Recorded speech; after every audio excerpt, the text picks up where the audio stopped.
అందరికి కూడా శుభాశీస్సులండి. మనకు వాస్తురీత్యా వచ్చేటప్పటికి చాలామంది ఇల్లు కొంటుంటారు, అలాగే ఈదిపోట్లు ఉంటుంటాయి. ఈ ఈదిపోట్లు కూడాను మనకు ఏ డైరెక్షన్లో ఉన్నాయి, ఎటువైపు నుంచి ఉన్నాయి, 8 దిక్కుల తూర్పు ఈదిపోటు కావచ్చు, లేదంటే ఆగ్నేయ ఈదిపోటు కావచ్చు. తూర్పు ఈదిపోటు ఉన్నట్టయితే కొంత పర్వాలేదు, కానీ ఆగ్నేయ ఈదిపోటు ఉన్నదనుకోండి, ఆ ఇంట్లో ఎప్పుడు గొడవలు ఉంటూ ఉంటాయి, ఒకటి పోతే ఒక నష్టాలు జరుగుతూనే ఉంటాయి. ఇంట్లో అందరికీ కూడా సఖ్యత ఉండదు.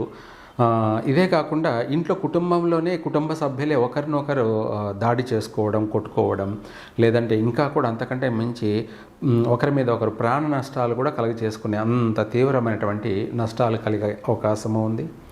ఇదే కాకుండా తరచూ ఏదైనా వాహన ప్రమాదాలు జరిగే అవకాశాలు ఉన్నాయి. ఆరోగ్యపరమైనటువంటి ఒకరికి బాగలేదంటే వాళ్ళకి మనం చూపించుకొని వాళ్ళు ఎట్లా ఒకట్లా బయటపడ్డాంలే అనుకుంటే తర్వాత మళ్ళీ ఇంకొకరికి ఇంట్లో ఇటువంటి ఈ ఆగ్నేయ ఈదుపోటు అన్నది ఒకరికి పోతే ఒకరికి బాగుండకపోవడము, ఇటువంటి అధికమైన నష్టాలు జరిగే అవకాశము ఉంది. ఇంకా కూడా చెప్పాలంటే ఆ ఇంటిని మనము అమ్ముకునే పరిస్థితి కూడా వచ్చే అవకాశం ఉంది. అదే దక్షిణ ఈదుపోటు ఉన్నదనుకోండి, ఆ ఇంట్లో భయంగా ఉండడము, భయం అంటే ప్రాణభయం అని కానీ, అధికంగా చెడు కళలు రావడం కానీ, విపరీతంగా జరగబోయేటి ముందే మనకు ఎక్కువగా విపరీతంగా కనపడుతూ భయపడిపోతూ ఉండడం కానీ, అంటే దుఃఖము బాధ అధికంగా ఉండేటువంటి సమస్యలు ఎక్కువగా ఉంటాయన్నమాట దక్షిణం ఉన్నటువంటి రోడ్డు సోల. ఇదే కాకుండా మనకు నైరుతి నుంచి ఈదిపోటు వచ్చిందనుకోండి, దానివల్ల ఇంటి ఇల్లాలకి వాళ్ళ యొక్క శారీరక ప్రకారంగా చెడిపోయే అవకాశము ఉంది. మానసికంగా కావచ్చు, అలాగే ఆ ఇంట్లో వాళ్ళ యొక్క నడవడిక మారిపోయే అవకాశము ఉంది.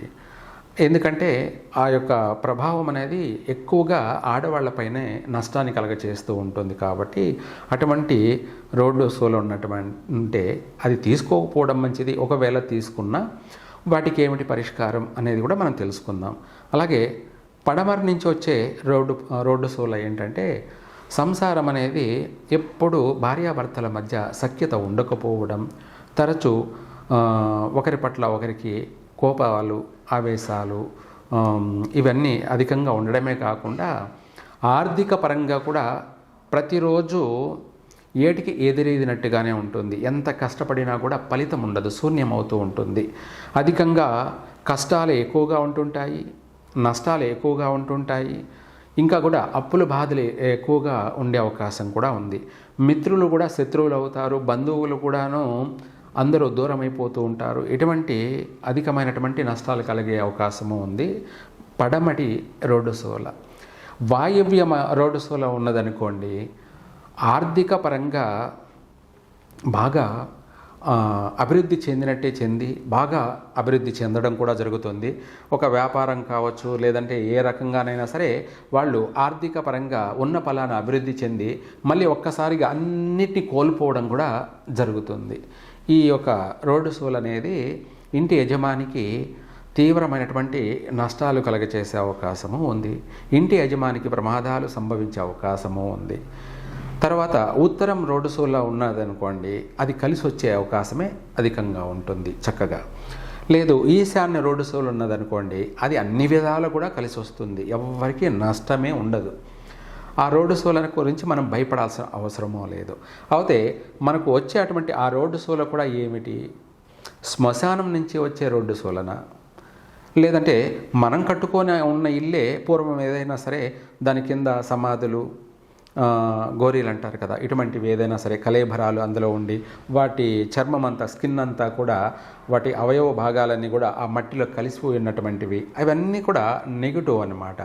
వాటి వల్లనే మనకు నష్టాలు జరుగుతూ ఉంటాయి. ఎవరికైనా నష్టాలు జరుగుతున్నాయి, బాగున్నామో మళ్ళీ మధ్యలో నష్టాలు వచ్చాయి, లేదంటే ఆ ఇంట్లో శబ్దాలు వస్తున్నాయి, ధ్వనులు వస్తున్నాయి, లేదంటే భయం కలుగుతూ ఉంది, లేదా ప్రమాదాలు జరుగుతున్నాయి అనంటే ఆ స్థలంలో నెగటివ్ ఎక్కువగా ఉంది అని అర్థం, స్థాన బలం లేదు అని అర్థం.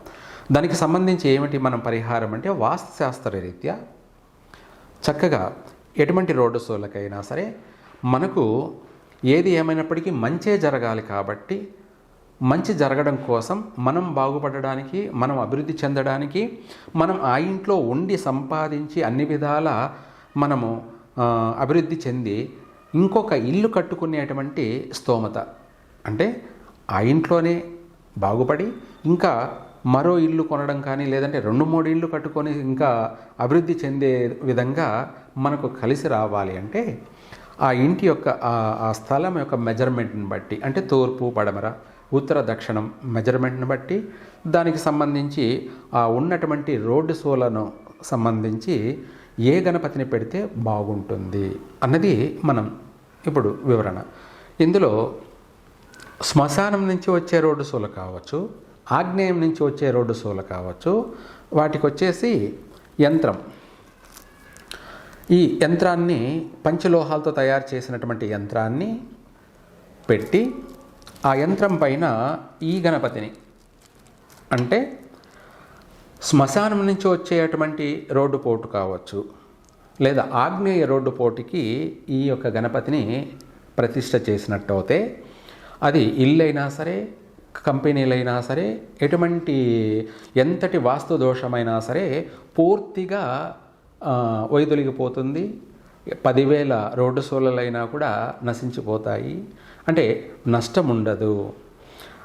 ఆ యొక్క రోడ్డు షోల వల్ల ఆ ఇంటిని లేదా కంపెనీ అయితే కంపెనీ కానీ, వ్యాపార సంస్థలు అయితే కానీ ఏదైనా సరే కంపెనీలని అన్ని విధాల కూడా అభివృద్ధి కలుగుతుంది. చక్కగా ఆ రోడ్డు షోల నుంచి ఆ యొక్క 10,000 సమస్యలైనా కూడా పరిష్కారం అవుతాయి.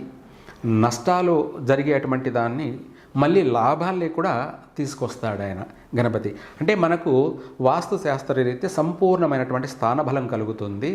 చక్కగా దినదినం అభివృద్ధి చెందుతాము. కోట్ల అప్పులున్నా కూడా వాటి నుంచి మనం బయటపడతాము. మళ్ళీ మనమే కోట్ల సంపాదనలో, ఆదాయంలో లాభదాయకంగా కూడా స్థిరపడతాము.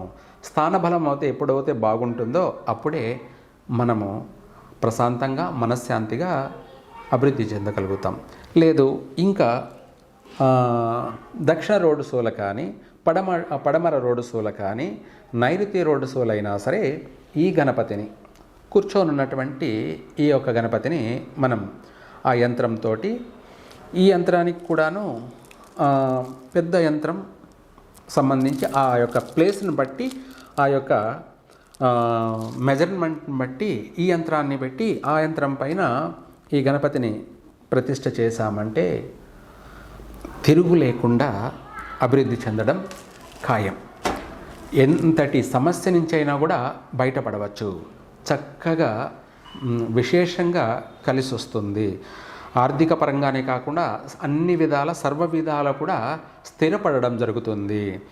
మనం ఇంకా జీవితం లేదు, అయిపోయింది, మనం అమ్ముకోవాలి అన్నటువంటి పరిస్థితుల నుంచి మళ్ళీ మనము స్థిరపడి ఇంకా కొన్ని ఇండ్లు కొనే స్థాయికి కానీ, లేదంటే కంపెనీలు, ఫ్యాక్టరీలు కూడా కొనే స్థాయికి కానీ ఎదగడం అనేది జరుగుతుంది, కలిసి వస్తుంది. అలాంటి సమస్యలతో ఎవరైనా సరే బాధపడుతున్నప్పుడు వాటికి సంబంధించినటువంటి మంచి పరిష్కార మార్గం ఏదైనా ఉంది అంటే ఇదే. మనం చుట్టుపక్కల వాళ్ళని నమ్ముకోవడం కన్నా మనము దైవాన్ని నమ్ముకున్నప్పుడే మనకు మంచి మార్గం కలుగుతుంది. సర్వే జన సుఖినో భవంతు.